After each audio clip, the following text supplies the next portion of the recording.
How's it, everybody? And a warm welcome to the NFT show. I'm your host, Philip Kalinko, and tonight we're going to be covering a whole lot of NFT news. We've got Nike, who revealed their virtual shoe in physical form. We've got some APECOIN news. They're rolling out. We've got a date, and we're going to discuss that. We've got OK Bears news. We've got Fortnite news. Yuga Labs hiring a new chief gaming officer, NVIDIA doing metaverse services, Jimmy Fallon bringing Tonight Show to Fortnite, and lots more. Before we get into it, let's bring on Cade. Cade, how's it? What's up? Chilling, dude. How's Chilling, it? dude. Let's get it. Cool. I haven't heard of some of these stories, so I'm excited. Yeah, lots of cool stuff to cover. I'm excited that we've got Mommy Bergman in the background. That's what I'm really excited about. She's just visiting in Seattle. We went shopping earlier today. That's so cool, man. That's so cool. Really, we're going to get to talk to her later. Maybe. She's a little bit camera shy. All right, so we'll see how we go. It's a long show. I'm sure we'll get into it. Let's have a look what's going on in the markets. Not a good day on crypto. Not a good day on the stock exchange. If you aren't already, follow myself and Cade, follow our channels. Let's get into the market, bro. So look, OpenSea volume in ETH terms staying at about yesterday was 12 million, day before 11.6, day before 12.9. So staying in that range. If we have a look at the other marketplaces, we've got 3.85 on Magic Eden, X2Y2 3.5 million, Block Bay 750,000. Looks rare, keeps going down. Hey, they were at one stage they were taking on OpenSea. They're now down to 440,000. I think once OpenSea allowed offers, that took LooksRare's wind out of their sails, because that was the thing about LooksRare. OpenSea's too far ahead. If they do anything, they kind of, if they just add in a little bit of help, they'll be fine. That's the problem. Is they're so far ahead, I think, in my opinion. Yeah, and I think also the Looks token, with the crash of the market, that was also attractive, that you earned Looks token by trading, and that's now worth next to nothing. So if we add it together, we've probably got about 11 plus 3 plus 3 is 17, 18, maybe 19 million traded in the last 24 hours across all platforms on NFTs. If we jump into crypto, it's actually holding up quite well compared to the stock market. I know it's not great. We got ETH at $1,287, and we've got Bitcoin at 18,700. But if we have a look here at what's happened on the stock exchange, it's really, really not great today at all. It hasn't been great yesterday. Hasn't been great. Like we were about 2 or 3 weeks ago, we were like about 30% off the lows, and we are now at the lows of about 2 months ago. So the market is really, really bleeding. And that's what I'm saying. I mean, when you see things like Amazon down 3.5%, JP Morgan 2.5%, Apple 2%, and then you jump to crypto and it's down 1.8% on ETH and BNB 1%. It's actually, you think crypto is actually holding up quite well compared to, Tesla down 4.5%. Wow. ExxonMobil down 5%. So yeah, it's really not been a fun day for the markets at large. And have you also noticed? I don't know if you've noticed this, but I've like gotten my scam folder, not my scam folder, my scam folder in like my Twitter messages, like message requests. Dude, I'm getting so many freaking just bullshit messages, like from random people. Like I can reach you some of them. Like mainly they're just like random fake accounts of NFT projects that are like in quotes minting, or like, hey, like you've won this thing. Do you want to join this club? Like I'm literally getting 10 a day right now. Yeah. So you know what I've been getting a lot of guys asking, look, we'll pay you $500 a tweet, and we want you to review our game. Really? Oh yeah, I have gotten a lot of those too. In a tweet, a lot of those. Yeah. And then so now that I know that it's a scam, right? So I say to them, great, here's my wallet address. Yeah, send me the $500, and then I'll do the tweet. You can just send me what you want me to say, which I would never do, but I know I'm calling their bluff. So they come back and say, no, but we want you to play our game first. Yeah. with the beta So I said, code no, and well, all this bullshit. yeah, well, I'm like, no, but I don't really have time. Just send me exactly what you want me to say in the tweet after you've paid me, and I'll do that. And then I just don't hear from them. Yeah, pretty much. Yeah, I've gotten all that. And I know I saw this tweet the other day from actually a Web3 gamer streamer. And he was like, Play to Earn's dead for now, like blah, blah, blah, all these things. And I was like, that's definitely true. But the narrative around Play to Earn isn't dead yet, in my opinion. I think there absolutely could be a resurgence where people just get excited about the term and the FOMO into it, even though everyone kind of knows that it's like not really going to work. I still think that meta has not played out yet, and I'm honestly surprised it hasn't come out yet. Like I think we're just going through little small cycles of small little waves, and I'm just a little bit surprised we haven't seen a bit of a gaming wave. Yeah. I think guys are more skeptical once Yuga came in and they're doing a game and they've got the budget that they've got. It makes all these other gaming projects less attractive because they're competing against Yuga. True. And then there's other gaming studios that are putting huge amounts of money, Web2 ones, towards this and are going to try to take out Yuga. So, I mean, you then get your guy who's made $1 million on the mint trying to compete against these big established guys. It just doesn't work. That's true. If we have a look at what's trending, we do have the Yuga ecosystem in the top, and that's really because of APECOIN. We're going to talk a lot about it, Cade. It's like really interesting, mate. So we're going to dive deep into it. But just to look at what's trending here, we got Bored Ape Yacht Club in the last 24 hours, up 1% at 77.77. Renga still flying at 1.34, up 50%. We got Other Deed at 1.7, up 1%. We got Mutants up 5% at 15.7. We've got the Renga Black Box at 2.45, up 40%. We got Azuki at 10.5. They went all the way up to about 12. You saw why, they right? had some. Sorry, say. You saw why? Yeah. Because there's a rumor about the venture funding and stuff, right? Yeah, venture dude. capital. Yeah, pretty crazy. Yeah. So Digidaigaku is back again. I mean, they pumped all the way to 20. They dropped all the way to 7 after that pump, and now they're at 14.5. We got Fidenzas at 99. Clone X has come up since their low of 5. They're at 6.4. Got Invisible Friends starting to show a bit of light. We haven't seen that name for a while.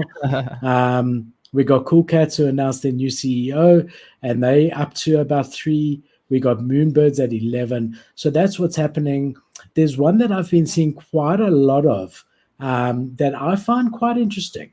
So the floor price currently is 0.145. Let's just refresh that. It's Chameleon is the name of the project. It was a free-to-mint collection. So a 0.144 floor is not that bad for a free-to-mint at all. I like the unique ownership of 53%. 3,000 is the collection size, which is a nice collection size. And here you can see they went as high as 0.4, and they only launched a few days ago. But it's a really interesting collection. I like it's by this artist, and the art meta is quite hot at the moment. I just full disclosure, I picked one up before the show. I was just looking around. I like the art. I like the stats. But I mean, it's a little bit of a degen play in that I don't know a fortune about it, and I wanted to look together with you and just see what we think. But I really do like it as far as the art goes. Yeah. And it's got this Japanese manga anime vibe, which we know is quite popular. It's by this artist called Kaz, is his name. And he's big on generative art. But the thing that caught my eyes, when you click on any of them, on the metadata, they move. So you can zoom in, right? Or zoom out. And they also follow your mouse. They look around and follow your mouse. Let me try maybe. Yeah. And then when I'll show you their website, because it does the same thing on their website. And I've never seen that on chain before. I don't know why. Like the MetaMask logo does that. Yeah. So if you just jump onto their website over here, I really like their website. Here's their guy, and you check he's following the MetaMask thing. So the one that I looked at, I'm sure it's all of them. It does that, and then you can also refresh so you keep your rarity. It doesn't change that, but look at this guy carefully. I'll make him bigger. And then if I refresh it, his colors are going to change. The same NFT. Can you see? Yeah. Wait, what? So check his main color here on his head. Let's just say is yellow. Yeah. And then there's like a green sort of square. I'm going to do refresh. Now the yellow's gone, and the square's yellow, not green, and so it sort of changes as well. And it's just interesting to me. I just saw that. I thought that's pretty cool. Yeah, that is cool. And then I jumped on their website. Their website does the same thing. So I mean, it's definitely got some mechanics that are. Don't know why it's not following my mouse in here. It did earlier. Some mechanics that are interesting. What do you think of it, Cade? I mean, just purely from an art perspective. Yeah, I think it's cool. I think definitely gambling on the meta. Anything under like 5K supply just has a chance, just in general. Like they just literally have a chance. If it's art, you know, because at the moment we've seen that art's been doing really, really well. Speaking of art, I don't know if you know Cody. Do you know Cody on chain, the Solana YouTuber? Yes, I do. He just dropped his project Bet3. And it's a sports betting type of project. And he's got a whole platform and website already going. The whole betting page is up and ready to go. And then he also made the NFTs instead of like tokens into like a PFP-able avatar style thing. And so I just picked one up earlier for about 4 SOL. I missed the mint, completely forgot to mint it. It just was completely slipped my mind. So I ended up buying one off the secondary, flipping it for a little bit of profit, using extra profit, and snagging this fucking dude. Whoa. That's cool, eh? Look at that shit, bro. You got gold horns and a Yu-Gi-Oh card in his hand or something. I was like, let me get that shit. So I picked one up to support the man. But that's cool. I'm really excited. That was kind of fun. I haven't bought a NFT PFP in a while, so it was kind of fun. Nice one, man. I must give Solana a bit of a try. I haven't really. Yeah. I mean, the more I'm looking here, I mean, they've got all these videos. They've got the backgrounds of the artist and the founder. I think it's cute. I like it. I like the website. So yeah, let's see what happens. But yeah, I mean, I got in at 0.12. So, you know, and it is definitely at its lows. So look, we'll see what happens. Yeah. But I am interested. Seen before. Ooh. Wait, what just happened? Do you think I can get an egg? There you go. I don't know. Wait, hold on. Is this the right? You sure this is the right website? I'm 100% sure it's the right website. Okay, close your eyes. I'm putting in my password. Someone's gonna get a free Bored Ape Yacht Club. Oh, I put in the wrong password. It's getting stage anxiety, stage fright. No, it's all these bloody lights. I can barely see my keyboard when I let's connect and see unavailable. Maybe someone's already hashed the egg. Or maybe it's still upcoming. I really don't know much about it. I saw it. I saw the metadata changing when I refreshed and following my thing. I saw this website and art play around 0.1, something different. And but I mean, I wonder if they've had those eggs hatching because it's only 5 or 6 days old, bro. So I doubt that they've got any eggs that have hatched yet. I really doubt that.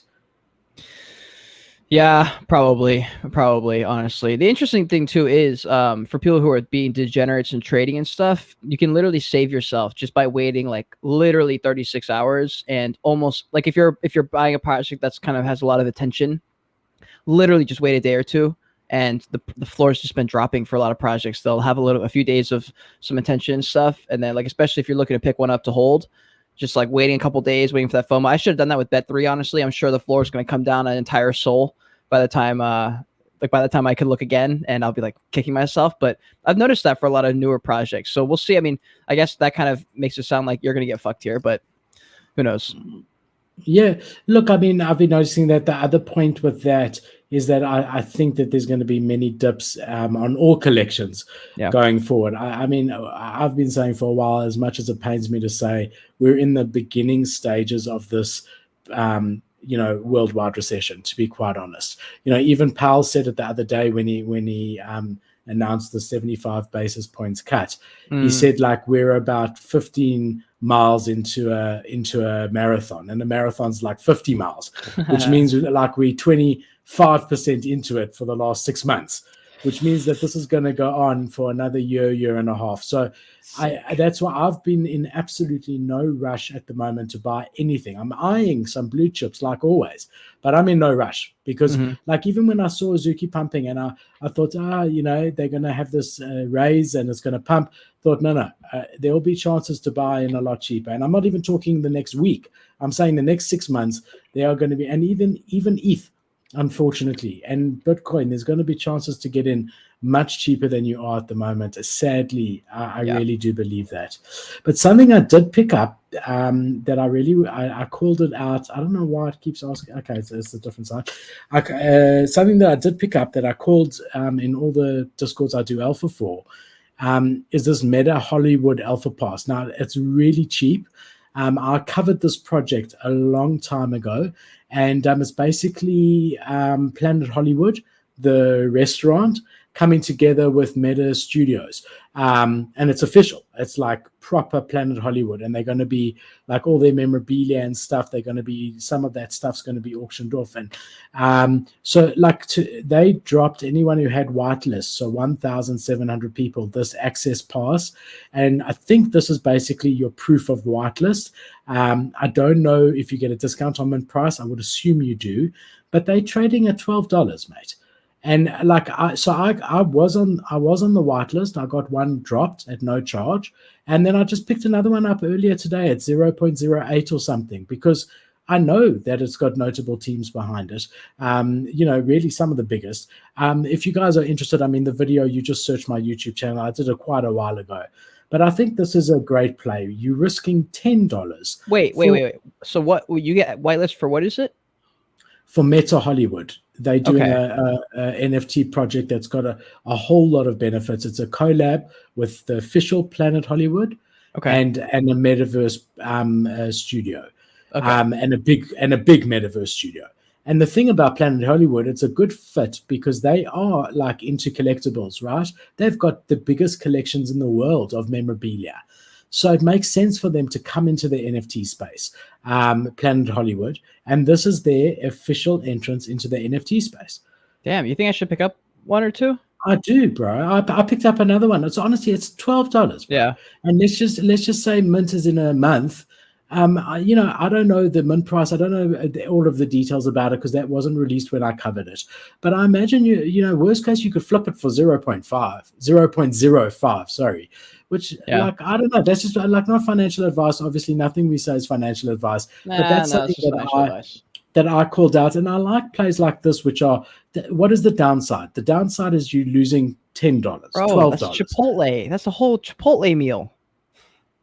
Yeah, exactly. And what is the upside? If you never want to sell it, the upside is that it could like 50x. I don't know. All right, hold on. Meta Hollywood. Guys, I'm going to make this play right here. I'm going to take Philip's financial advice, and I'm going to buy one. It's not financial advice. You're going to take my not financial advice. It's so cheap, dude. It's so cheap. You can't even. This isn't even anything. Proper 100% Planet Hollywood collab. 100%. Yeah. Like this is Planet Hollywood's play. And I'm going to buy two. I don't know if I would do that. Let's not go crazy here, Cade. No, buy two. I said two. Yeah, I said like one is enough, right? Oh, you think so? No, but what if it pumps? I'm gonna want to sell one, but then I'm gonna be like, I should have picked up two. Yeah, two. Again, at this price, honestly, for me, it's a bit of a no-brainer. Me too.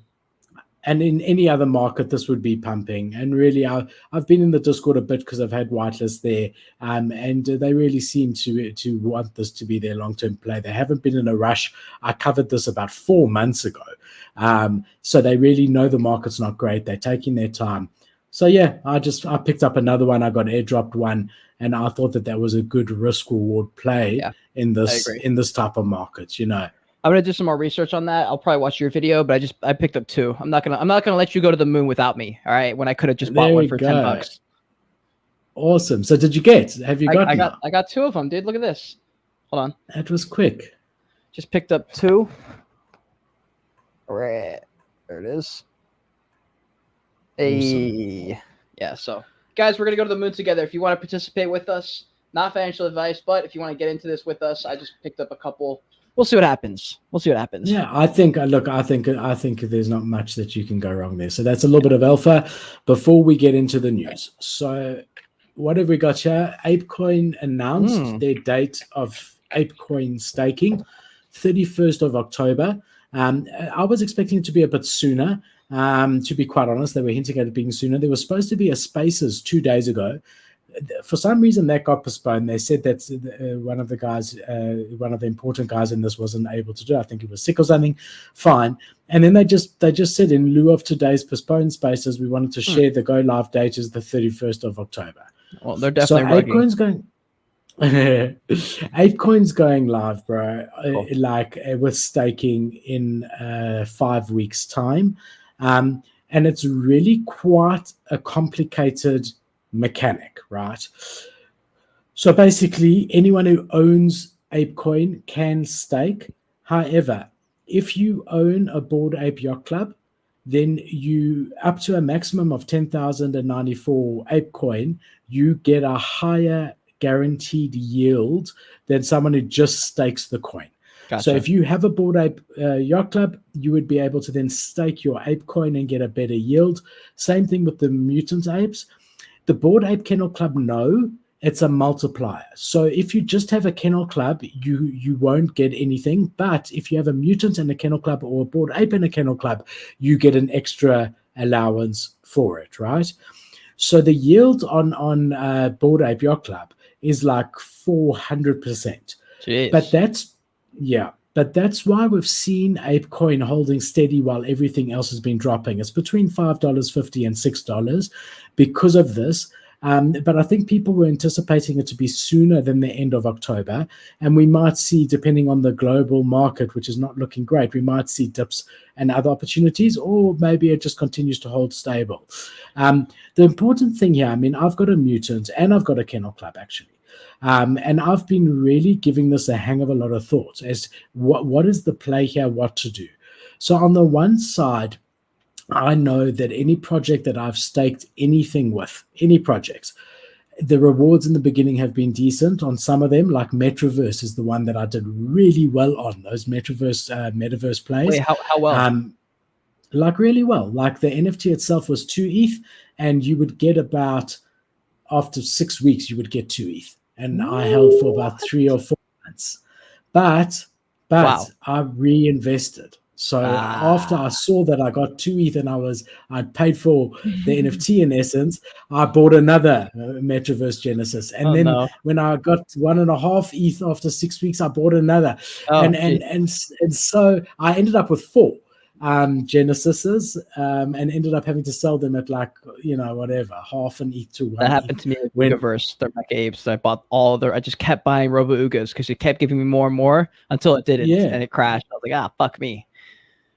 Yeah. So, look, I mean, first of all, don't fade Yuga is the one thing that I always say in my head. But second of all, I don't know of any project. So on the converse side, I don't know of any project that has done this successfully, even medium term. Automatically, what happens is you get a good yield on day 1, day 2, day 10, and then it starts to go down. And because the money's locked up, you can't cash out, right? And therefore, you working your yield out on today's price of $5.50, but when in 6 months you can take your ape out and the token price is $1.50, then you haven't gotten anything. You've lost, right? So, if it wasn't Yuga, I wouldn't even be giving it any thought. Yeah, it's just that it's Yuga. The other thing is that the founders are able to unlock their allocation of APECOIN in the next coming weeks or months. And I do imagine that that's going to, that some of them will cash out. They were allowed to at that stage. So, yeah, I mean, I don't know. Will you scroll up for me real quick back to the part where it talks about Bored Ape Yacht Club, Mutant Ape Yacht Club, Kennel Clubs, multipliers and stuff? Right there. Yeah. Yep. Let me try and make it like that for you. Yeah. So I mean, you guys know I talk a lot of shit about Bored Ape Yacht Club. The one thing I will say that they do well on is they always make sure to benefit the Genesis holders and then the Mutant Ape holders. And I think they do a really good way of including the Kennel Club, but not giving them enough. Like in my head, it would be weird to give Bored Ape Kennel Club a lot of benefits because it's like the tertiary collection. You know, it's kind of like me. I sort of look at it with my access keys would be the Bored Ape Yacht Club for my NFTs, and then the Torch NFTs are kind of like the Bored Ape Kennel Club, where it's like, yeah, you're in the club, but like just barely. Like you're in there, but there's no like crazy benefits that would be the same for like holding a Bored Ape Yacht Club. Because in my opinion, that kind of devalues the point of having the Genesis NFTs. If you can just buy like the cheapest one and get a bunch of benefits. So I like the way they do all that. Who knows if it'll work? But I like the way they think about kind of trying to bring rewards back to their holders. Yeah. So it's quite complicated. They say accumulated ApeCoin can be claimed at any time without the need to also stake ApeCoin. So you can claim your if it rises your gains. All accrued ApeCoin generated from stake is claimed at once when initiating a claim. The stake ApeCoin can be claimed along with its accrued ApeCoin directly by the original staking wallet. However, they're two separate transactions. Stake ApeCoin is still valid to use to vote in the DAO. The claim of accrued ApeCoin from a commitment NFT, the same NFT needs to be present in the wallet. So if you sell your mutant, let's just say, and you only have one mutant, no Bored Ape, you lose that multiplier. So it's like staking your NFT as well as staking your ApeCoin. But it's more actually staking your NFT because they're saying you can claim the ApeCoin at any stage. I've put a link in the description of the video for guys to have a look at it.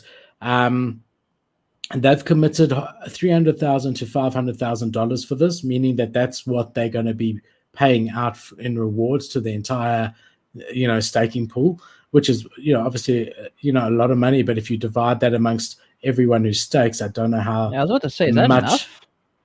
Yeah, I don't know. As I said, like honestly, if it was anyone else, I wouldn't even be interested. But really, these guys are not stupid. They really not. And do you think that they don't know that every single project that started staking and token staking has gone, from hero to zero? They know that.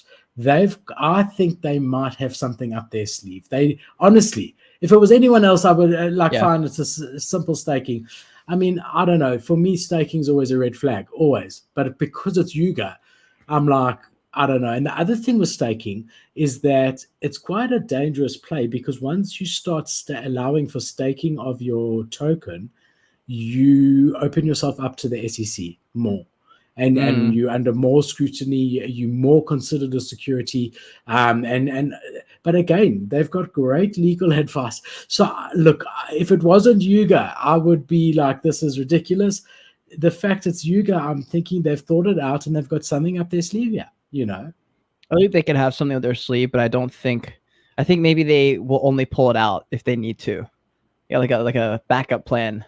If it's necessary. No, I think they've got a different take on this. I mean, here they're saying staking participants will be able to stake ApeCoin and use the Bored Ape Yacht Club ecosystem NFTs to receive ApeCoin from a present pool over a set amount of time. But then they say that you can take it out at any stage. So I don't actually properly understand whether you can touch that. I mean, the whole point of staking is you can't touch it, but maybe they mean the Bored Ape Yacht Club or the mutant or whatever is what's being staked, not the actual ApeCoin itself. I don't know, bro. Yeah, I'm not sure about that either. It's a bit confusing. It is confusing. So look, there's a couple of plays here. Either you hold on to your mutant or your Bored Ape or whatever it might be, and use that as a multiplier and play the game along with them and go through the process, or you sort of buy into Ape when it's a good price and sell it, but just before, because guys who want to stake will wake up the last minute, a week before staking, all your Bored Ape Yacht Club holders, all your mutant holders, everybody that's got all this money and start buying ApeCoin. Yeah. And that will cause a pump and you sell just before the staking. And the same thing with your assets, like your mutant. Maybe the play here is to sell my mutant when it gets to a high enough price. I mean, yeah, what did you buy it at? Do you remember? I paid 14.1. Okay. Yeah. Because I bought it like a month ago. I bought it recently. Nice. So it's not the mutant behind me that I paid 6 and sold at the Pico top, Crazy. which I was really proud of. But I mean, look here. I mean, it's 15.7 now. I'd happily sell mine at 19, make a quick 4 or 5 Yeah, I was going to say it'll probably run up to 20. It probably will, and maybe that's what you do. I don't know. Lots of things to think about here, but just wanted to bring it to the viewers' attention. They have announced the date of the launch. They've released information which I've attached to the description, and we're definitely seeing a run on the assets, on the NFTs. So let's just quickly jump onto Bored Ape. I know it was about 77 yesterday, the floor. Yeah, so it's risen a bit, but again, in US dollars term, because of what Ethereum is at the moment, I don't know how much it actually has risen. So I'm starting to look at NFTs in USD terms now, instead of looking at it in ETH terms. Yeah, that's probably smart. Yeah, so in USD terms, it's pretty flat. 77 when ETH was 1,400 compared to 80 when ETH is 1,280 is pretty much the same thing, and the same with the mutants. Yeah, going to be interesting. Bored Apes, bro. Bored Ape. You've done very well in the Bored Ape Yacht Club ecosystem, I will say. I've done very well in the Bored Ape Yacht Club ecosystem. That's why I don't want to fade them. Yeah. Because they haven't let us down before. Then we've got Wyatt saying here, I wonder if Coda will be separate from the other side land. Wyatt, 100% in my opinion. I mean, and it is just my opinion, but I think they've even said so. 100% you're going to be able to separate your Coda. Second to that, you're going to also be able to separate all the resources and use them in game, and all the things that come along with that. Personally, I'm 100% sure, even if they haven't said it explicitly. But again, not financial advice. Do your own research. If I'm wrong, I'm wrong. But I personally, in my mind, that's a given. That's an absolute given that you're going to. I hope so. But they're going to have something. They have to have something really, really good for the Codas. Otherwise, it's just going to be a shit show. It's going to be anarchy and chaos in the streets. So that's the other concern, is that there's massive dilution going on here. If you separate the Codas, then you've got another NFT in the ecosystem. Did you see what happened there, Cade? Yeah, what just happened? It's called load shedding in South Africa. So they don't have enough power to supply the country, so they switch you off for 4 hours at a time. And we are currently, every day. So we're currently at stage 6, which is bad. So they had 2 of the main power stations. The one caught fire, the other this. So the power just got switched off. Yeah. So we know that we live in South Africa. So we've got those big batteries, like Tesla batteries, that run the whole house, right? Yeah, all right. But only certain lights and only certain plugs. Otherwise, I need another 10 batteries. And I kind of like this setup, though. You like the dark? I kind of like it, yeah. Well, your face is still bright. You can still see your face. You can see the background more. Yeah, I've got that light on. I've got the background light on. I don't have the light from there on anymore. So I've got a couple, but not all of them. So that's the joys of South Africa, my brother. It's an absolute nightmare. It's so you get either generator or batteries, and you learn to live with it. But it's not good for the country. It's not good for the economy, Yeah, for sure. If you were thinking of investing in South Africa, and if you were thinking of creating a factory that builds cars, and you hear that you're off for 6 hours a day with no power, you're not going to come here to build your cars. Unless the property I'm buying has a Coda on it, I'm not buying that. I like what you did there. All right. Boom. Boom.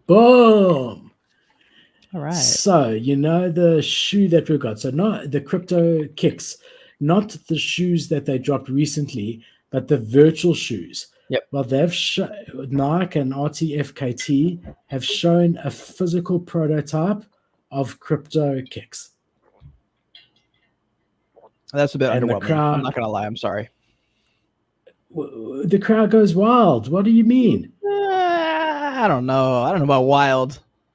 Yeah, it's not about what it looks like. It's the fact that something that we thought might only be a virtual shoe is now going to be an in real life shoe as well.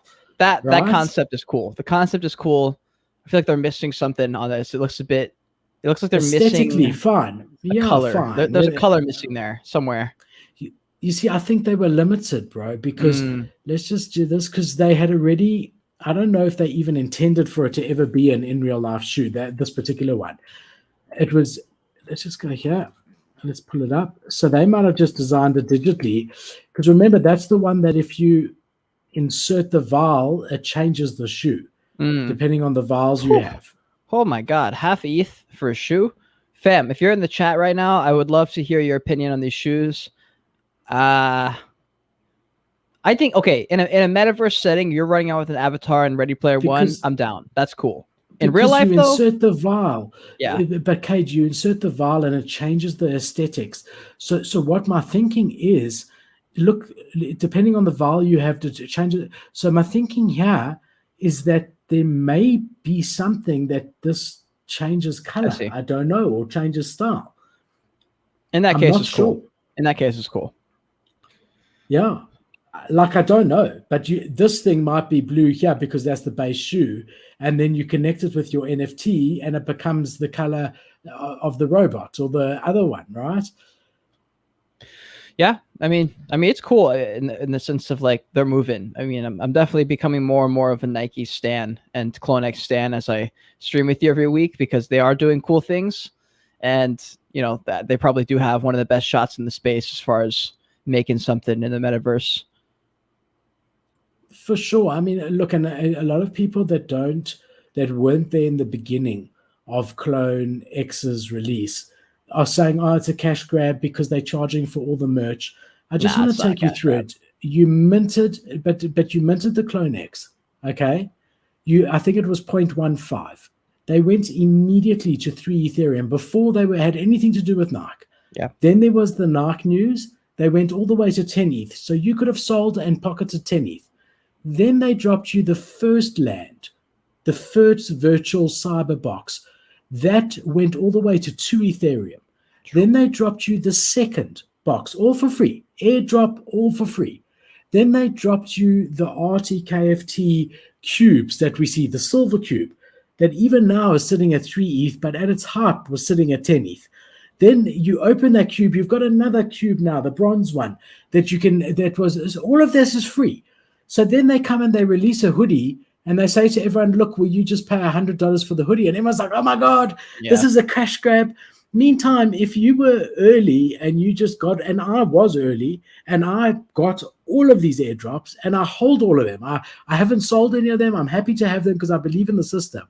But I'm saying, okay, they want to charge me $100 for a hoodie. Either I want the hoodie or I don't. It turned out I didn't want the hoodie and I never bought it, but they're entitled to monetize it at some stage. But don't say that they haven't provided value to the holders, because they have. If you've been early and been holding, and they're going to continue, the boxes are going to become something. These ones here.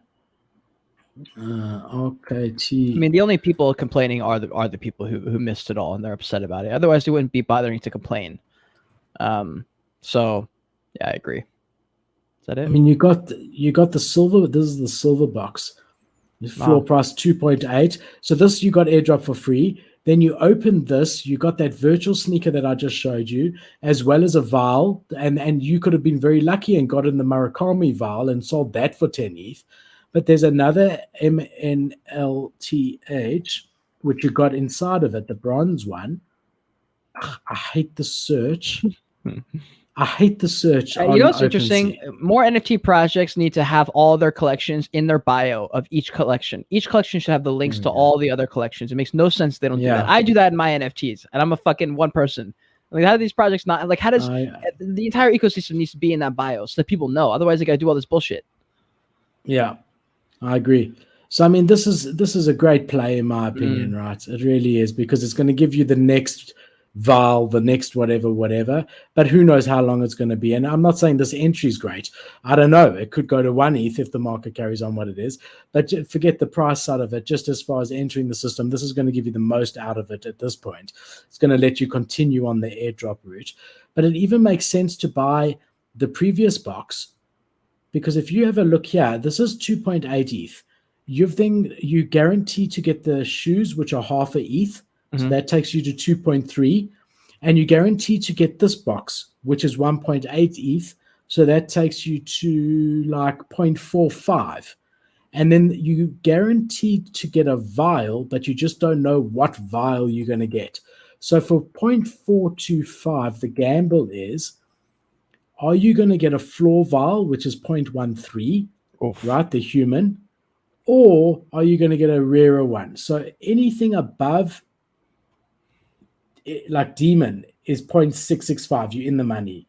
Robot is 0.59, you're in the money, right? And then you can really get lucky. The chances are tiny. But you could pick up, your best one is Alien. Okay. 50 for Ethereum. God. Can you imagine? So you open your silver box, you get a gold box, and you get the shoes, the virtual shoes, and then you get these that could be any of these. You don't know which one is going to be. I wonder if they're selling, though. Has any sold for 55? Yes, there have been sales. I'll show you. What? Just like if you go, I don't know if it will keep it sorted. Highest last sale for Alien. Bruh. That's 150 ETH. That must have been in the bull market. 60 ETH. The fuck? Yeah. There's only 25 out of 13,000. So let's just keep this in perspective. Like, you got more chance of winning the lottery. Sure. Not really, but I mean, you could get this one here, which is the Murakami. And here you can see last sale 72 ETH, 70 ETH. There's actually, like, now, because we're in a bear, you can pick one up for 30 Ethereum over there. Jeez. Even an undead here is going to be. It's crazy, hey? Dude, there are opportunities to make money in this market. People keep saying there's none. There's plenty. Here you gamble. You full on gambling, right? Sure, you're buying but a silver there are box. opportunities. There's always opportunities, but whereas you used to be able, wow, we're very close. Whereas you used to be able to mint something and sell it for 5 Ethereum immediately. Now you're minting it for free and you're selling it for 0.05. Yeah. Right? It's very hard to find those 10x's, 15x's, like it used to be. Well, it's not worth the risk of waiting anymore, so no one waits. So it putters out early, But I don't know. I think in this market, you find projects that are cool, that are doing something interesting with competent founders. Hold them. If they got low supplies, cross your fingers. Like I've got a couple of projects where I've got a few just sitting there, and I'm like, all right, look, there's a chance this might just pump randomly. It might wake up on a Tuesday and it's like, oh, floor's on a 5x, and I'm just waiting. Keep waiting, Cade. I don't know. You might be my age and still waiting, like 15 years later. I hope not. I also hope not. But as I said, we've got a good year of pain ahead of us in the global economy. And that means we've got a year of pain in NFTs and crypto ahead of us. Indeed. Sure. But we're all okay, right? Okay, bears. We're all okay. So, okay, bears, interesting, really interesting. Solana projects got a lot of FUD because, similar to Azuki, the founder had rugged on 2 previous projects before, but they've came out with massive news. They're going into retail, and they appointed IMG as its executive global licensing representative. So, and IMG is massive, hey?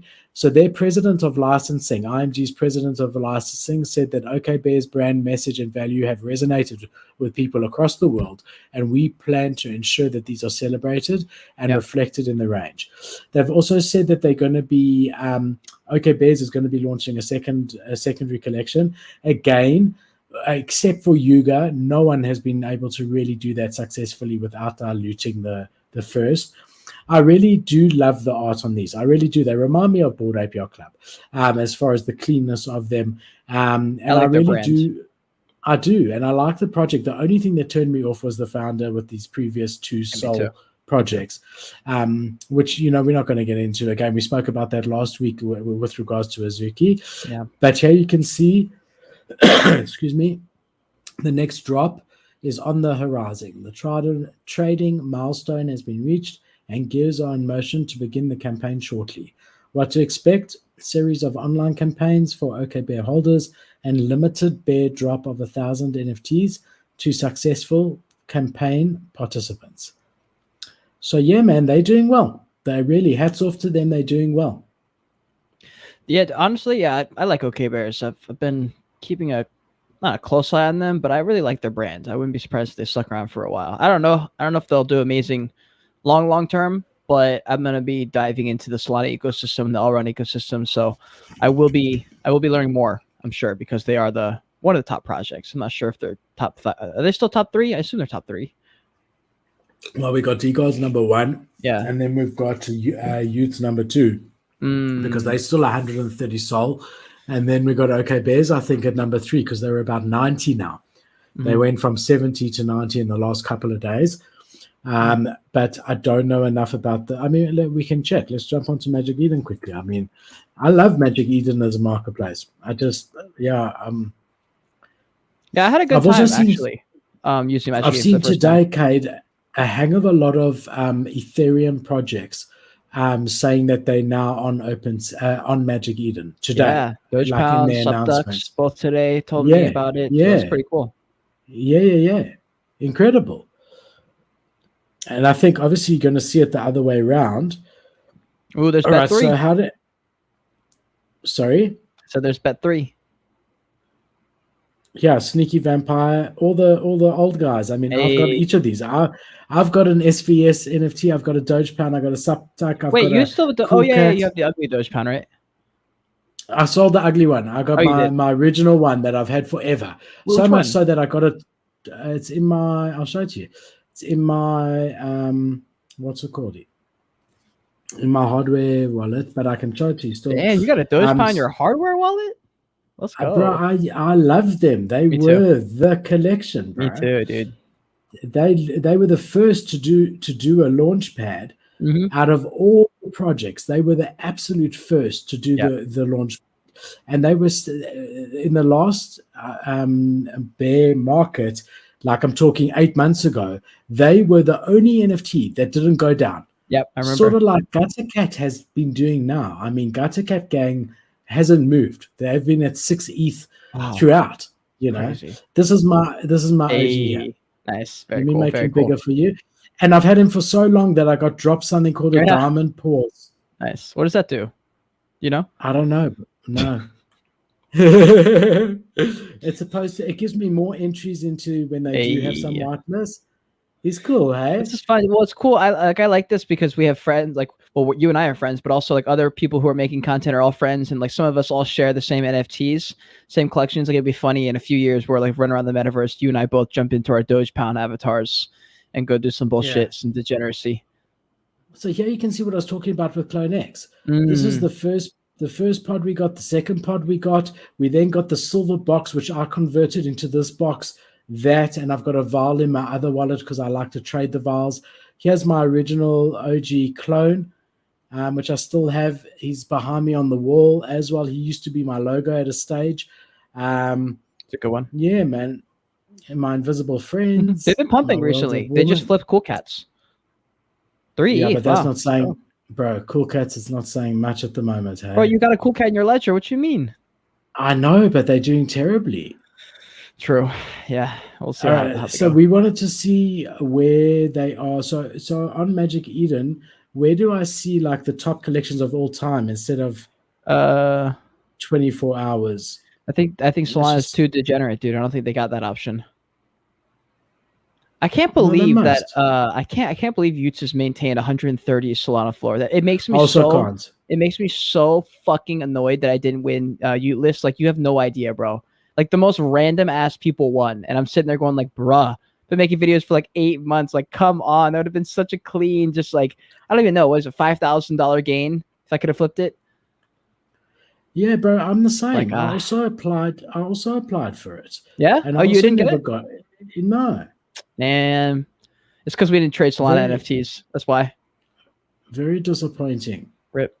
That's right though. I mean, honestly, I don't know if I deserved it in the Solana marketplace. I haven't really. According to floor price. Okay, no, there's some higher here, bro. You got voxel monkeys. What is that? 450 Sol. I got no idea. Oh, it's a supply of 81. These are small collections, folks. Look at that, 81 and 100.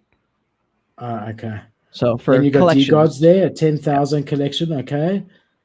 Then what have we got next? That's a big collection. It's a lot of monkey business. Tayoko Robotics is 2,100, 15,000 here. Okay, so that's Utes, like we sort of said.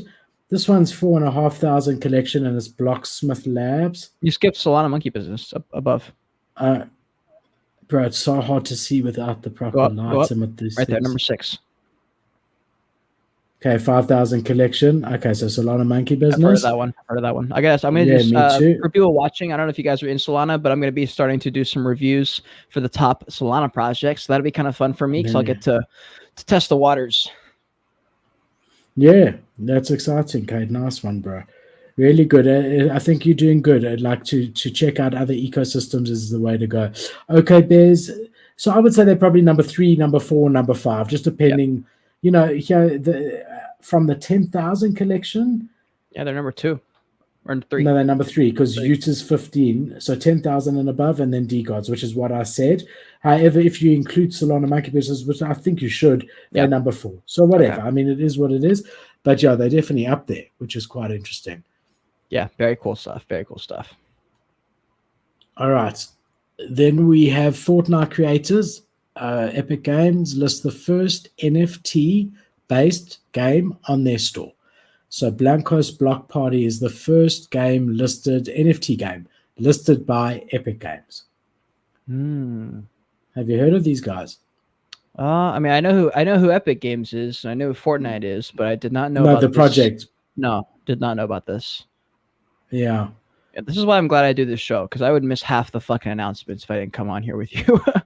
I don't know how I didn't hear about this. This is so wild. I follow Washu Guru. How did I not see that? When did this come up? In the last day or two. Oh, okay. That's why my mom's been here. And yeah, it actually seems like they're also with Atari. This cool. Blankos Block Party. They've collabed with Atari. I just want to try to see where it's listed. It's going to be on their Mythical Games. Yeah, I mean, gaming is coming into the space. Here it is. You can get it. So maybe you can only get your NFT in the game. Do you think that's what it is? I don't know. Sorry for the white screen. For people in the chat, if you guys know, any of you guys know anything about this project, would love to hear. I don't know. See, because here's the marketplace for this game, and it must be that anything you buy here is an NFT because it says minted, 1,500 minted. So all your in-game items are NFTs. So look, that's a good first step. What you really want is interoperability. I want to be able to mint this, play it in this game, and then move it to my next NFT game, the same character, and use it in whatever game I want, in whatever metaverse I want. That's really when I think we're going to see the value of having NFTs as in-game items, is when you can take your NFT that you can use in, let's just say, Blankos Block Party, and you can then move that across to any game you want and use any of these items in any game you want. Yeah. Also, speaking of marketplaces, this might be something we're covering, but you saw Goblins? Yes, I did. Okay. Are we going to talk about that? They've already launched it, or they're going to launch their own marketplace? Because I did see it. I think they just launched it. I don't know if it's up and running yet, but I just saw the announcement for that a couple hours ago. Yeah, a couple big Instagram accounts actually that do a lot of good news updates just on their stories and stuff that I've been following. I get a lot of my information from those Instagram accounts though. They're probably the only 2 or 3 that I follow. For NFT stuff. I spend no time on Instagram. There's not right between all the different stuff. I mean, between email, WhatsApp,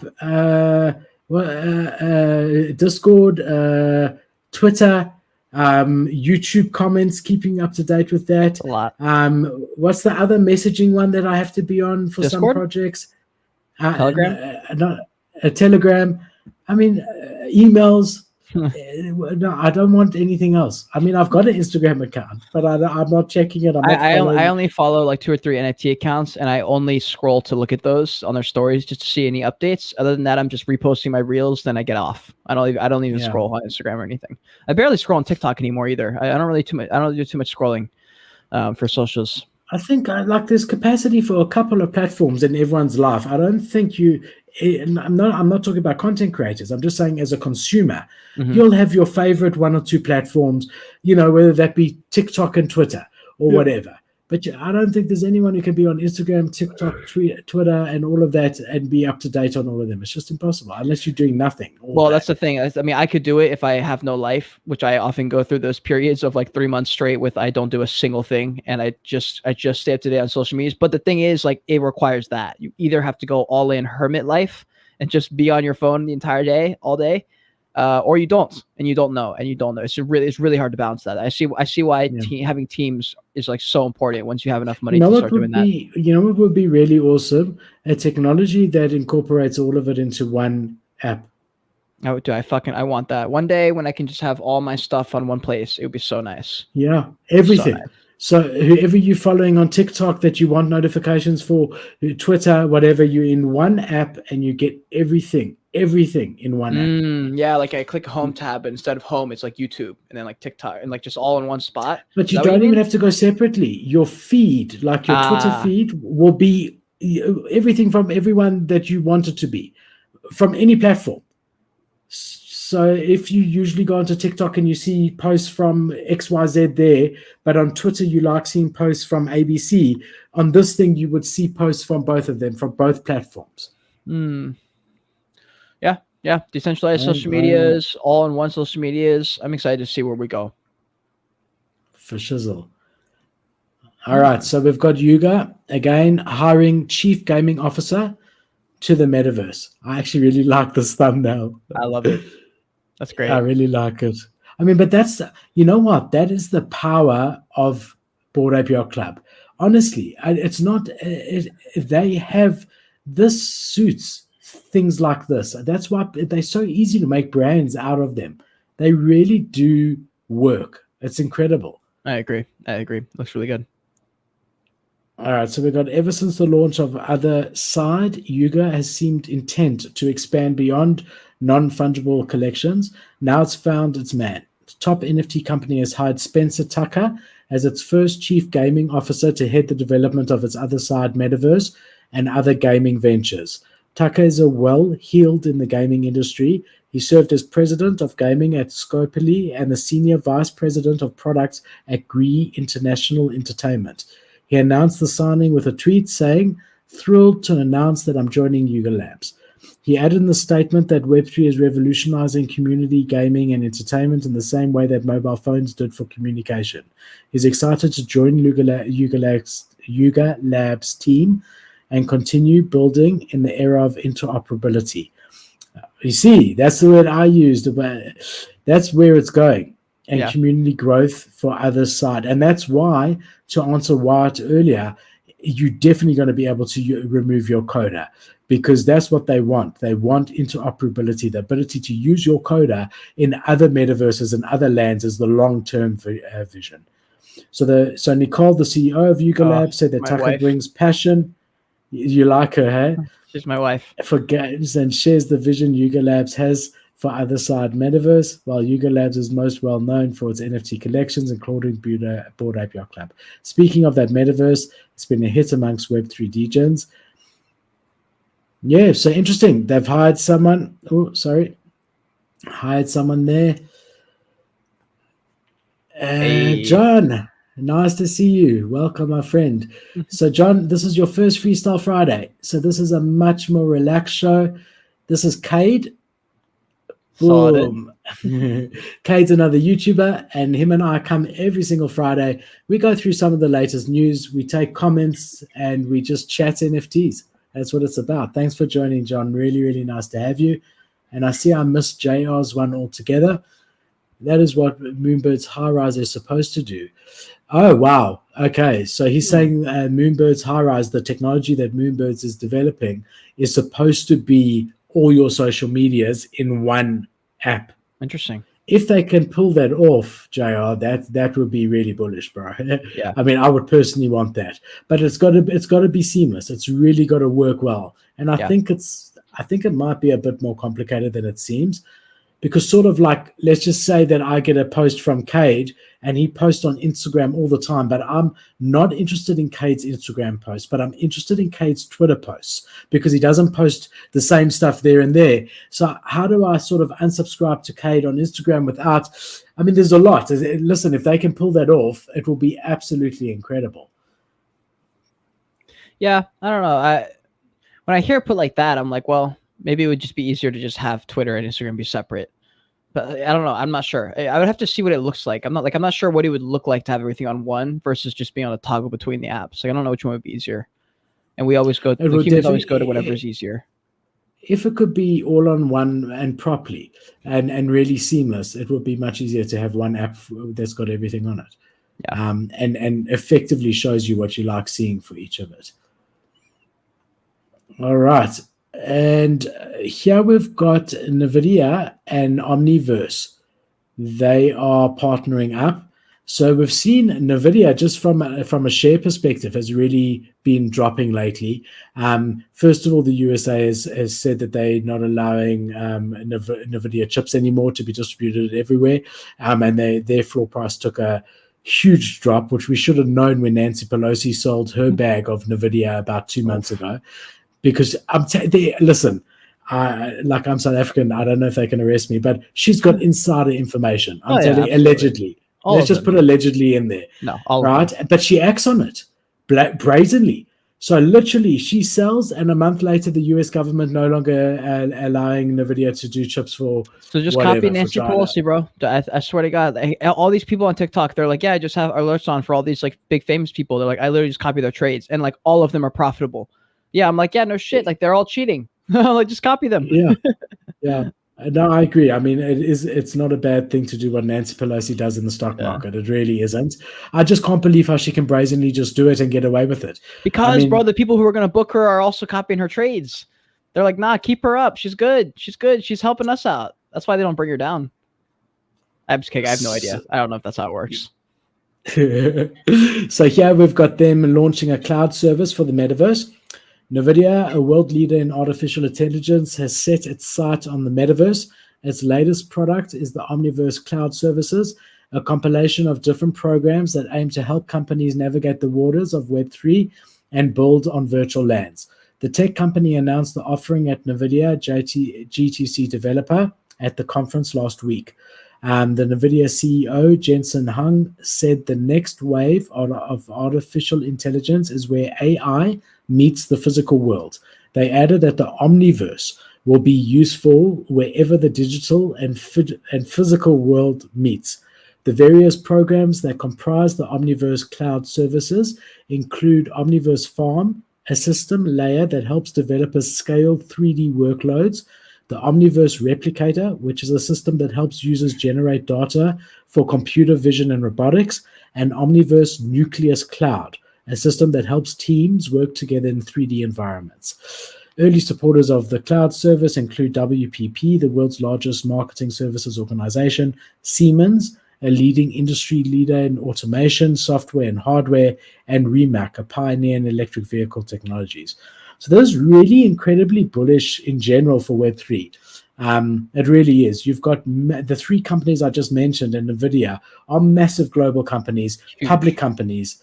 And the fact that they are going so deep into Web3 metaverse is just absolutely bullish for the space and shows that Web3 is the future. Does that mean that my picture of my penguin is definitely going to be worth something one day? No, but definitely the technology that your penguin was minted on is going to be the technology that's used every day by every company, whether they know it or not. Right? We'll and see this is another example. Every single week, we have a new huge company coming in. I'm like, all right, at what point are people just going to be like, okay, there's no reason that the biggest companies in the world would jump into this shit if it wasn't amazing. Like, if it wasn't something super innovative, why would they bother jumping in, especially when the market's dead? I'm like, if the market's dead and they're all jumping in, I'm like, guys, what else do you need to, what else do we need here? All the number one companies are coming in. It was Starbucks. But I mean, even before that, we had Facebook coming out saying we're changing our name to Metaverse. Yeah. We are changing our name. Never mind, 80% of our workforce has been busy working on this for the last 5 years, and it's costing us about 200 billion a year, and we don't mind. We haven't seen any returns at all, but we've got these like really chunky big VR glasses that we know aren't perfect, but don't worry. What more do you need?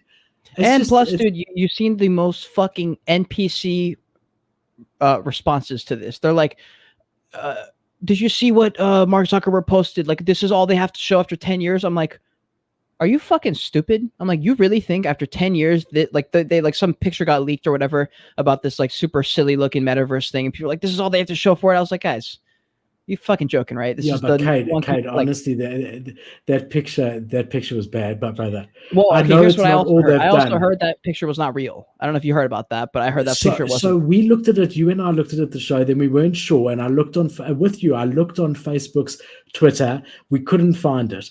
After the show, I found it on Mark Zuckerberg's personal Twitter. It was real. No matter what happens. Not the one with Kevin in the background. That was the NFT community. But the one without Kevin, that was what he's coming. But what I'm saying is that one little selfie in the metaverse, I'm like, guys, I promise you that is not all they have. I promise you. There's okay. If there is, then the world's gonna end, because if that's actually true, then this is bad. But there's no way. If you had paid me $1 billion, I would have done a better picture than that.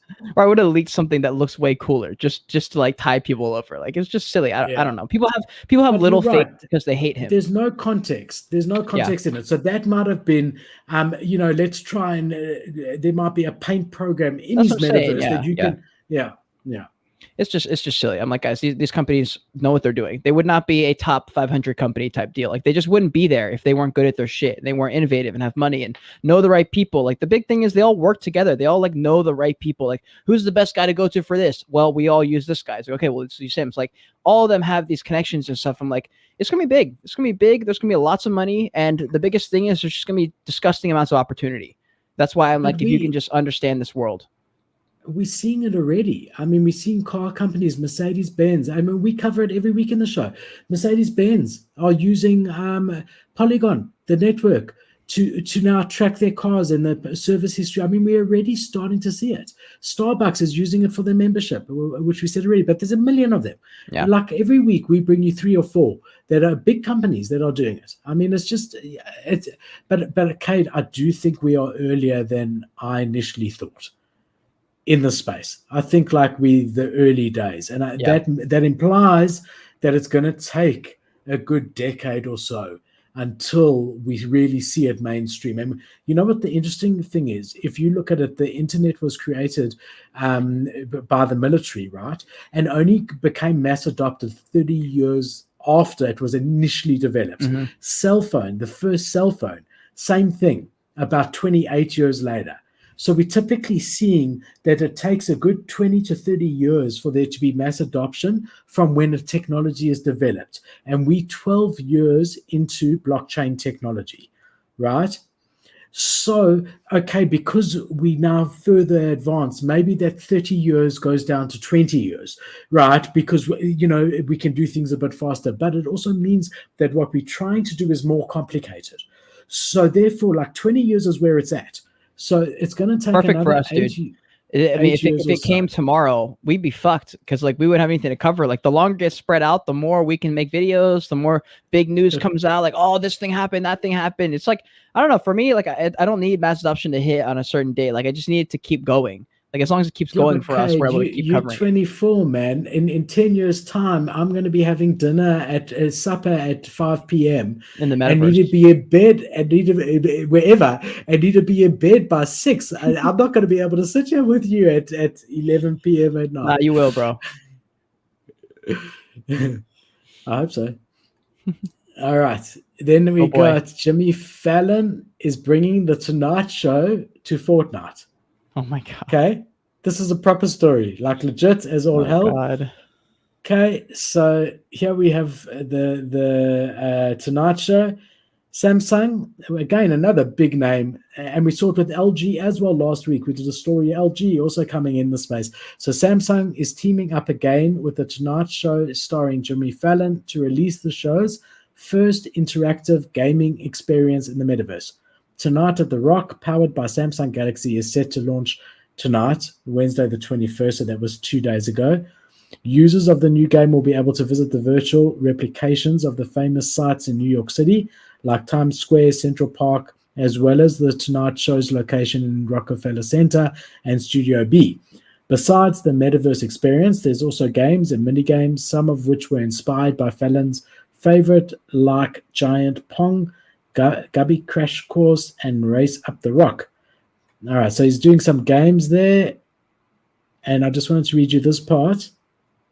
Samsung is bullish on Web3 and the metaverse. The metaverse-style game created by Samsung and Jimmy Fallon for Fortnite is a big deal, but the people following the South Korean electronics brand this year, it should come as no surprise. At Rarity Sniper, we've reported several stories about Samsung's investment into Web3 gaming.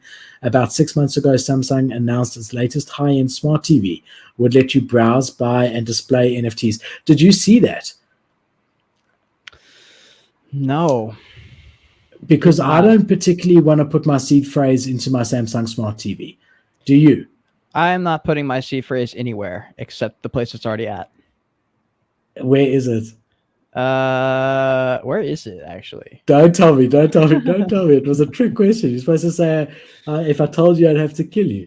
Cat, fraternity, Duncan, book, hairnet. I'm just kidding. But listen, you wouldn't have to put your seed phrases in. But I'm saying I wouldn't particularly, I definitely wouldn't want to be logged into MetaMask on my Samsung TV. Absolutely. I don't trust, like, at least on my PC, I know I've got my firewall connect, like I've got a physical firewall between my internet, like next to my internet box is a physical firewall. I've then got a up-to-date antivirus program that I keep on. Like, I want to be in control of that. I'm not just going to log into MetaMask on anything. Like, I'm sorry. Yeah, I agree. I think there's probably going to be some kind of integration thing that we can make where it would give access to like your MetaMask, but it would maybe make like a temporary account that's open that you can, I don't know. Like if you don't want to give access to your normal MetaMask where you have like a primary account, a secondary account, your ledger and all that stuff, it would make like a temporary open one where you can just like transfer stuff into it. The whole point of it is they're wanting to come into the digital frame type thing that you can display your NFTs on your Samsung Smart TV, and it's sort of like verified, right? So I could have a Samsung TV behind me with a screen show of not JPEGs, but of my actual wallet, right? Well, that's what I mean, like a proxy wallet. Like it would be like, it would link up to your normal wallet and like confirm it's verified, kind of like how Collabland does it, you know? And it's like, it's kind of connected, but like not really, you know, like Collabland couldn't do anything with it. So it's one of those things. They also said you can trade NFTs on their TVs now. So they're on their latest ones. So how do I send it and receive it? I don't know. Look, I would be a bit skeptical, but on top of that, I mean, I'm sure Samsung has thought about this and has got things. Yeah, no, definitely, and has got things in place for it. But again, it's just in general bullish to see these big names and big brands coming into the space every single week. There's a new one, you know. Hell yeah, baby. So our friends at Solana, the more I do this show and the more news we bring you, the Solana phone, the Solana physical stores where they're educating people, just everything that they're doing, the more bullish I become long term on Solana. The Solana network has now surpassed 100 billion transactions. Wow. Jesus. So since inception, they've just like in the last day or two surpassed 100 billion. How cool is that? That is fucking crazy. Well, now I need to get I think on my normal ledger I can add Solana there, so I can send my Solana NFTs there, because I need to start sending my good NFTs, because I've got a couple of big art or important NFT art pieces that are in my Phantom wallet, and then I've got obviously my Bet3 NFT. So I need, it's time I take Solana seriously, I think. Jesus, 2 million followers? What? Yeah. Wow. Yeah. Wow. Okay, that's way more than I thought. And also, I mean, they're saying here how carbon neutral they are, which obviously is the big thing that's just happened with. Nobody cares though anymore. No, because but the people who want to stop cryptocurrencies do care, or they pretend to care, and that's their way that they can try and shut you down or whatever. So I'm saying, like, the fact that they are carbon neutral means that it's one less thing that can be used against them when the US government wants to shut them down, right? Oh, I thought you were going in the direction of like Ethereum just became super climate, pro climate, whatever, right? So I thought this would be just a move to like change up their pinned tweet to make it something more different, like another angle that they're different from Ethereum to kind of become an ETH killer again. But as far as just initially getting normal people into the ecosystem, I guess that is probably a good way to lead. It's a good way to do it, and you also, like, everyone says, oh, but crypto is so bad for the environment, right? So I think any blockchain that can just not have that as an argument against them is in a good space. True. But these guys are doing incredible things, and really, like, yes, they do go down like a couple of times a year, and everyone makes it seems like they're going down a couple of times a day or a couple of times a month. But even that's gotten better. And listen, again, we knew, and then, like, to the space, we're fresh. It's still early, like everyone says. That means there are going to be teething issues that need to be ironed out. But that's what you're going to have in anything where you're breaking the boundaries of what's possible or what was thought to be possible before. But also Solana right now has a really, like, I just learned this today because I was doing some trading. Like, I basically bought a Bet3 NFT at 2.3 Solana or something, flipped it for like 3.2 Solana, which is what, $35 gain. But for me, it was fun. I was like, yo, I just made it at one whole Solana. Like, I took a whole profit of like one whole Solana profit. It was like a $30 flip, but in my head, I was like, that was kind of fun. Like, this is like a small time gamble. You could come in with $10 of Solana, flip your way up to like $70 of Solana, buy a $70 NFT. And it's just fun because, like, you can get into a decent collection for a few $100 now on these things. And I was like, wow, this is very different from Ethereum. You really can't, I mean, very rarely do you find what we just did earlier where I bought a $12 NFT on Ethereum. Like, most of the ones that you're going to buy are going to be a few $100 just to gamble on some bullshit. You know, in Solana, the gambling is like $10 to $25. And I was like, wait, this is something I didn't really think about until I tried it out. And so, I mean, honestly, yeah, we'll see. I mean, I'm going to be doing more research, so I'll know more. And so every single week, hopefully I can bring you guys more information on Solana. This is crazy, seeing these total transactions rack up. How cool is this? I didn't want to disturb you, but this is incredible.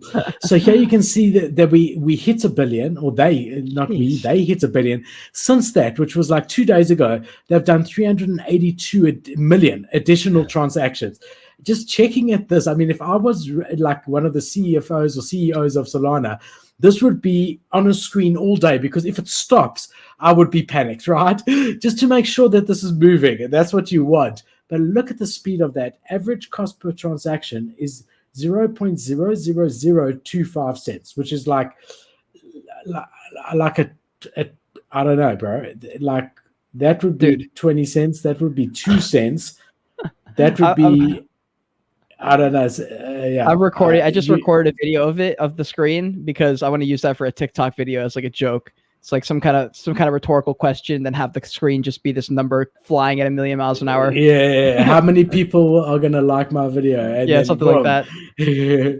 I think that's fucking cool. Funny, dude. That is wild, seeing that number. Jesus, I'm about to be a Solana YouTuber. How's that? It's incredible to watch. Very cool. And I mean, the fact that they can do this amount of transactions means, like, they're definitely up there as far as one of the platforms that builders of games and things would be considering.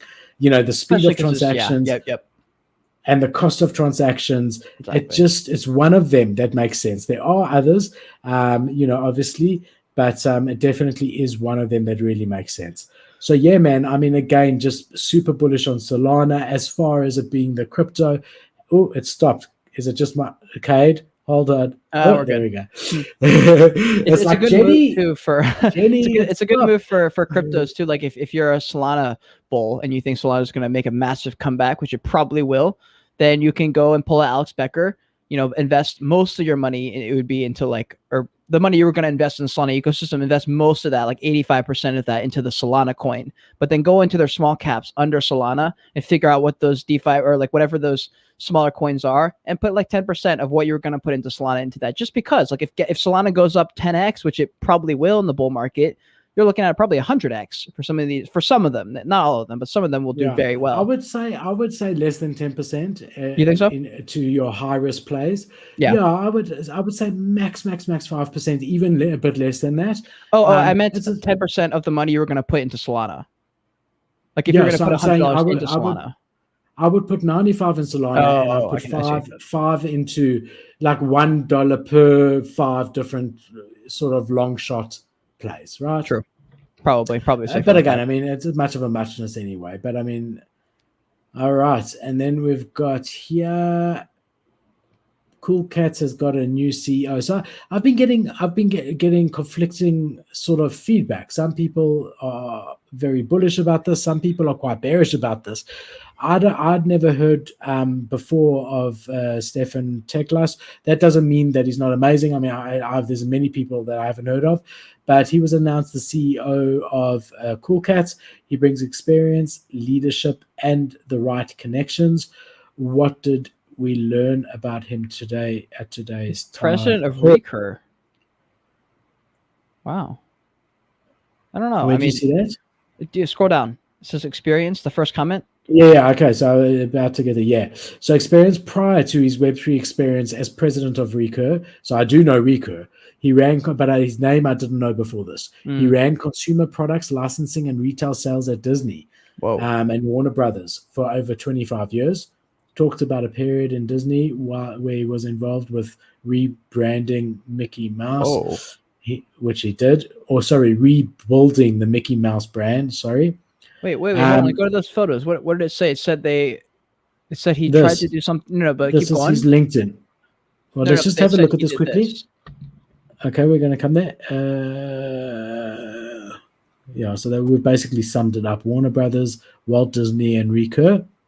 Oh, wait, is that the whole? I thought there were 4 photos. No, there's a thread. I'm going down.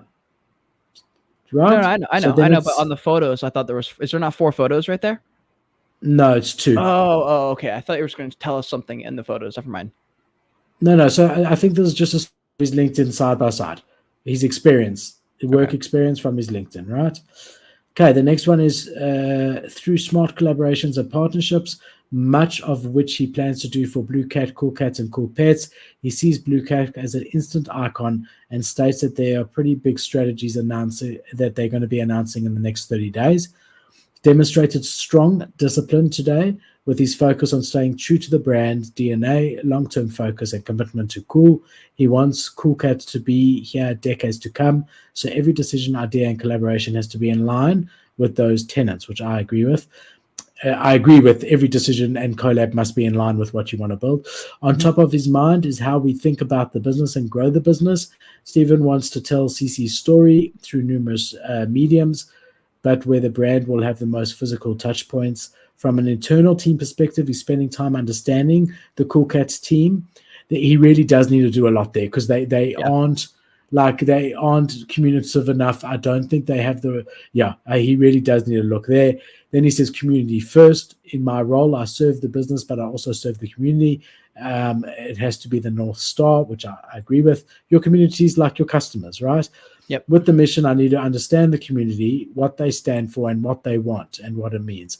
His favorite Cool Cat trait is the visor, and not just because he's a big sports fan, but because he sees himself as a coach. Yes, I'm going to call some plays, but my goal is to get the most out of the team. Welcome. Listen, to me, this is bullish. From what we're reading here and his background, seems like he's an incredible find and a good fit for the brand. Yeah, that's good. I mean, as far as Cool Cats, though, I mean, I feel like the vibe hasn't changed too much as far as like what people are thinking about them. I think people are just very doubtful. They're kind of like unsure. You know what I mean? But with these partners, he's worked there 25 years at Disney, 3 years at Rico. He's got we saw that with Doodles. So they had the Billboard guy come in as their CEO. He used to be the head of Billboard. Everyone was like, look, he's a Web2 guy, doesn't get Web3. And then boom, 3 months later, Pharrell Williams is our brand ambassador. Because why? Because at Billboard, he had a relationship with all these music guys, and there's going to be more to come. And I see it the same here. Wait until all of a sudden in 2 months' time. I hope so, bro, for my bag of my one cool cat. In 2 months' time or 3 months time, we got Cool Cats into Disney. We're going to pitch it to Disney. We've got them in there. Disney wants to be a part of it and build a whole story around Cool Cats. Who knows? But he seems to have the experience, and he definitely has the relationships from what it shows over here. If Cool Cats hasn't pumped yet, I think buying a cool pet, it might be a pretty. I don't know if they pump. If they haven't pumped, buying a cool pet, if you're just kind of like just wanting to play around and don't want to drop a couple ETH, I don't know. I feel like a cool pet's not a bad play right now with that kind of news. Yeah, I think so. I mean, always if you don't want to spend I must check. Why don't you pull it up over there? I think my guess would be 0.3, but I'm not sure if they might have moved. And the other thing is coming live this week is a Cool Cats and Habbo collab. Highly anticipated Cool Cats Habbo collaboration is now live. This partnership will offer many benefits to Cool Cat and pet holders. This includes merch like backpacks, badges, and clothing, which can now be purchased. But the other thing that I saw was there's a comic that came out that I actually minted out. I completely flipped it. I think I sold it for 0.04. Also the 0.2 is the floor. 0.2. So I agree with you. I think, the theory is the same. If you want to get into an ecosystem and you don't want to drop 3 ETH, which no one blames you, especially in this environment, then always going for the sub collection gives you exposure to that ecosystem. And we do see that the secondary collection does pump when the main collection pumps. So definitely agree with you, Cade. A great entry into the Cool Cat system if you want to. But I do think, personally think that there'll be a bit of time before we see anything amazing. I know when you come into a new position, you do, especially when you experience like he does, you need to sit back in the beginning. You can't watch and learn, right? And just like see what's going on. You can't come in from the beginning. And once you understand it very clearly, then you can come and make changes. There's many big companies that I know of that require their CEO to work every department before making any decision. So he goes and he works for 3 or 4 days in finance, works for 3 or 4 days in the warehouse, if it's that type of business, works for 3 or 4 days, just understanding each part of it before you come and just, wield the axe and make sweeping changes when you don't even know, what the business is about. That's a good idea. I mean, for my bartending training, I'm gonna have to do everything. I'm gonna literally have to be in the fucking kitchen. Even they were like, yeah, you're gonna have to help out on the what's it called? It's I don't remember what it's called, but I'm gonna have to put toppings on foods and make sure the tickets are right. And I was like, man, are you fucking kidding me? I was like, can I just do the bar? They were like, no, you what's gotta it know called? As sous chef. It's not sous chef, but it's like a similar position. I don't remember what it's called, but it's like when the food's all ready to go, ready to be sent out to everyone, they go through the last person. Finishing. That's gonna be me, and I gotta make sure everything looks right. And I was like, man, fuck, that's gonna be so stressful. So tell me, Cade, is this confirmed? Did you get this job? Oh, bro. Come on, bro. I'm a king. No, I'm saying. No, I did. I got the job. I'll be bar backing though. It's a huge restaurant. I don't know how much I told you yet, but it's a massive restaurant with over 200 beers on tap. And I walked into that interview and I said, oh, there's no chance in hell I can bartend here. I don't know this shit. So I basically changed my mind halfway through and said, okay, how about bar backing? What are the chances I can go from bar backing to bartending in a few months if I work hard, which I will? And he was like, no, that's possible. He goes, some companies tell you that, but then they never actually promote you. And I was like, okay, well, if I'm going to do this, which I would love to, I need to you need to actually bump me up if I'm doing my shit right. And so they were like, yeah, we'll do it. So I'm going in. I think I start in a couple days, actually. My first day is in a few days. And that'll just be a couple times a week just for me to get out of the house a little bit and to converse with people and to have consistent income again. That'll be kind of nice. And plus, I mean, I waste a few hours a week no matter what anyway. And I was like, I might as well go and make a few $100 a night doing that. So good. I take my hat off to you. And I do think when you're in a volatile industry, which Web3 is, and let's be honest, that's the industry you're in, that it is good to have a consistent something with a little bit coming in that you can rely on every month, that it's coming in, right? And especially if it's got the opportunity for you to grow within that, and and move your way up there and make that a bit more. Good for you. A lot of people don't do that. They don't have. There's too much pride or whatever. Good for you. Good for you. I mean, well, also at the bar, I was just going to say that there's people who are rich and work at big tech companies in Seattle, especially because it's a big tech hub, and we're at a pretty nice, we're one of the nicer-ish restaurants out there. I imagine like when I'm bartending for real and I'm good and I can have a handle of my shit, I'll probably have some interesting conversations. I'm hoping. Definitely, and you'll make good connections and network as well. That's a good thing to do. I was the same, bro. After school, I was working 3 jobs. I was Ooh. selling supplements at a pharmacy. I was waitering at night at an Italian restaurant called Mastro Damn. Antonio. Shout out to Mastro Shout Antonio. out. And whatever. Who cares? That's something to be proud of.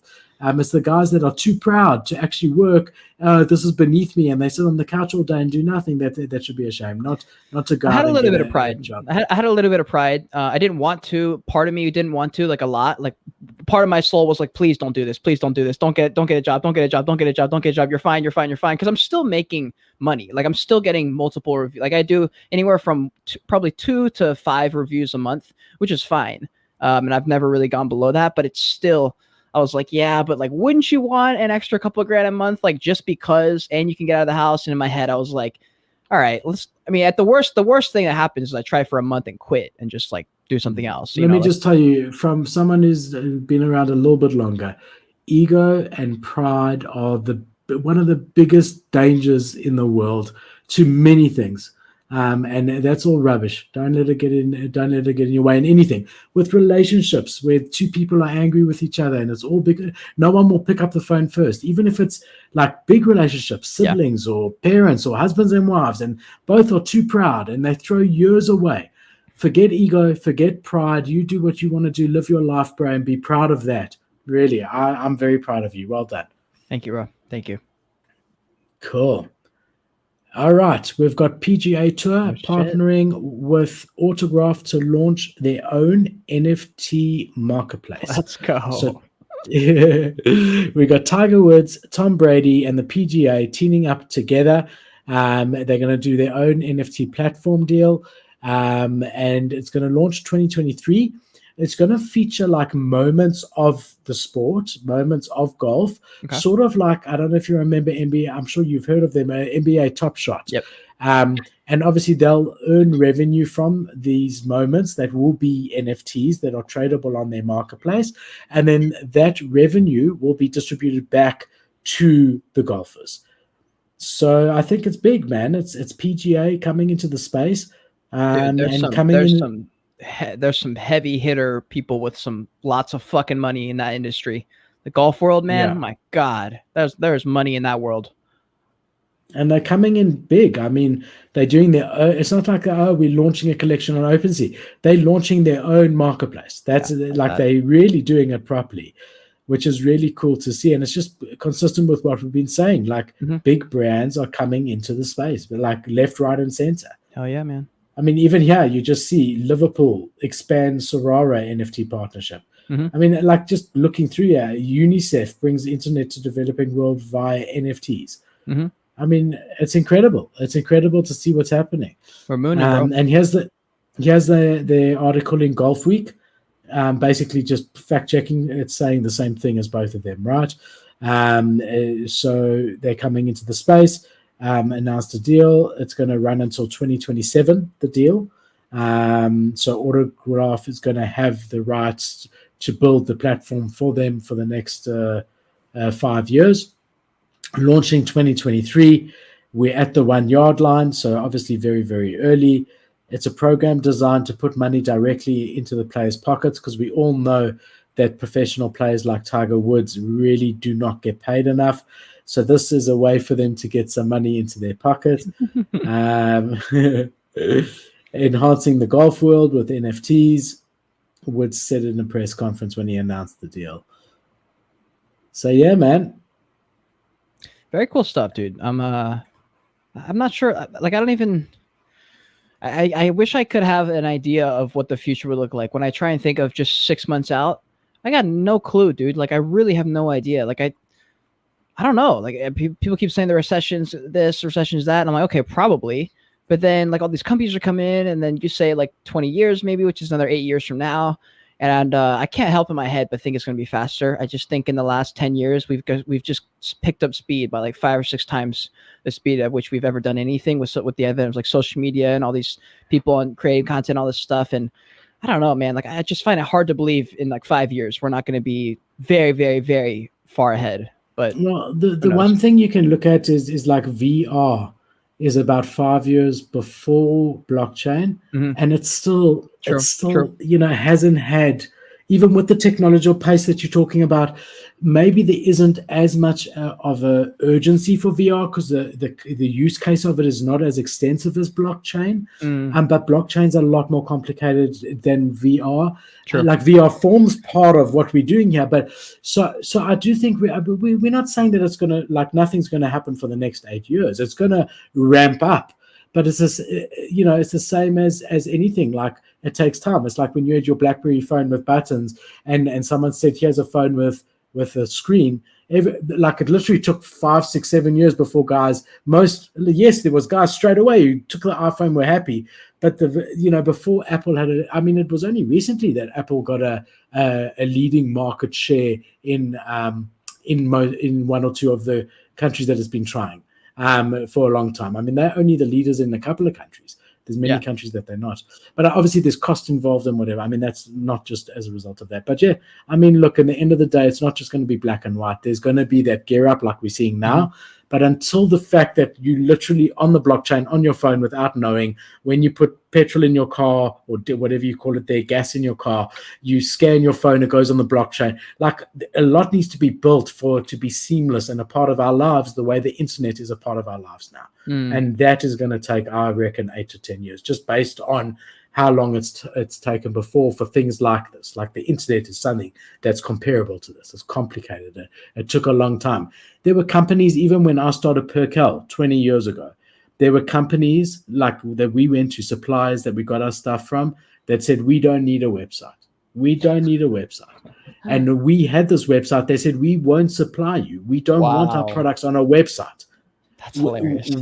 We have stores, and we don't want our customers being able to get it cheaper on your website than they can in the store that's paying rent and licensing. There were many big brands in this country that refused to supply us because we were online. And do you have a brick and mortar store? No, we don't. We're not interested. Wow. Right? And that was just 20 years ago. Now, if you don't have a website, you do not exist.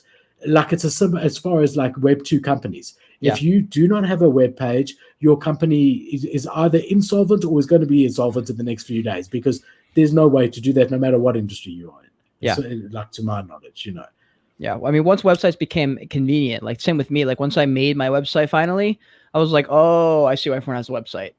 I literally, like, the second I published it. Yeah, as soon as I published it, I was like, it's a Discord business card. It's an interactive business card.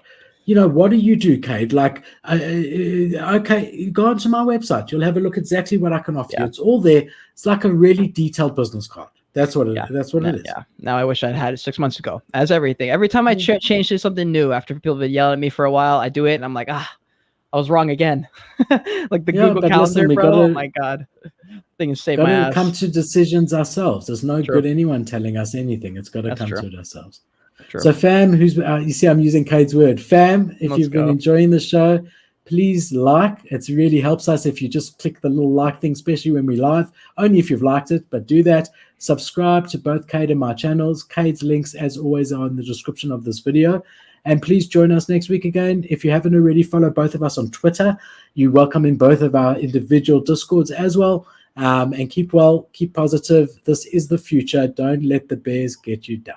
Hell yeah, baby. Thanks for sticking around, fam. Peace. Thanks, guys. Ciao.